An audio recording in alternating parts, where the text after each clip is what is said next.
চাকৰিৰ পৰা নিলম্বন কৰা হল ভিক্টৰ দাসক। শিক্ষা সঞ্চালকালয়ে নিলম্বন কৰিলে ভিক্টৰ দাসক। চৰকাৰী শিক্ষক হৈ থকাৰ পাছতো ব্যক্তিগতভাৱে কোচিং কৰি থকাৰ অভিযোগ উত্থাপিত হৈছিল ভিক্টৰ দাসৰ বিৰুদ্ধে।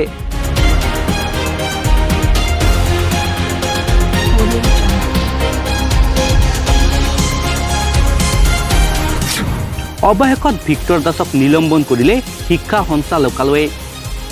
চৰকাৰী শিক্ষক হৈ কোচিং কৰাৰ অভিযোগত নিলম্বন কৰে শিক্ষা সঞ্চালকালয়ে।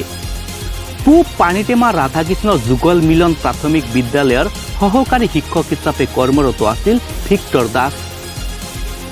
তৃতীয় চতুৰ্থ বৰ্গৰ নিযুক্তি প্ৰক্ৰিয়াত ধনৰ লেনদেন হোৱা বুলি টুইটাৰত অভিযোগ উত্থাপন কৰি গ্ৰেপ্তাৰ হৈছিল ভিক্টৰ দাস।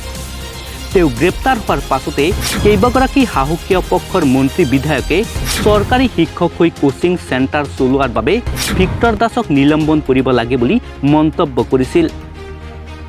উল্লেখযোগ্য যে অসম চৰকাৰৰ প্ৰতিটো পদৰ নিযুক্তিৰ বাবদ ৩ লাখ টকাৰ পৰা ৮ লাখ টকালৈ ধনৰ লেনদেন চলাৰ লগতে চাকৰি কিনা বেচা প্ৰক্ৰিয়াৰ আঁৰত প্ৰাক্তন বিধায়ক থকা বুলি অভিযোগ কৰিছিল।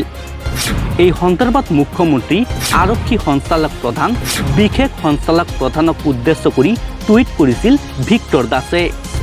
এই টুইটক কেন্দ্ৰ কৰি সামাজিক মাধ্যমত তীব্ৰ প্ৰতিক্ৰিয়াৰ সৃষ্টি হৈছিল।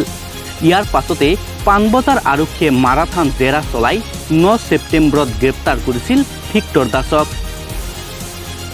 ১৬ ছেপ্টেম্বৰত গুৱাহাটী উচ্চ ন্যায়ালয়ে জামিন মঞ্জুৰ কৰিছিল ভিক্টৰ দাসৰ। ২৯ ছেপ্টেম্বৰলৈ অন্তৱৰ্তীকালীন জামিন মঞ্জুৰ কৰে গুৱাহাটী উচ্চ ন্যায়ালয়ে। গুৱাহাটী উচ্চ ন্যায়ালয়ে জামিন মঞ্জুৰ কৰাৰ পাছতে শনিবাৰে মুকলি আকাশৰ তললৈ আহে ভিক্টৰ দাস।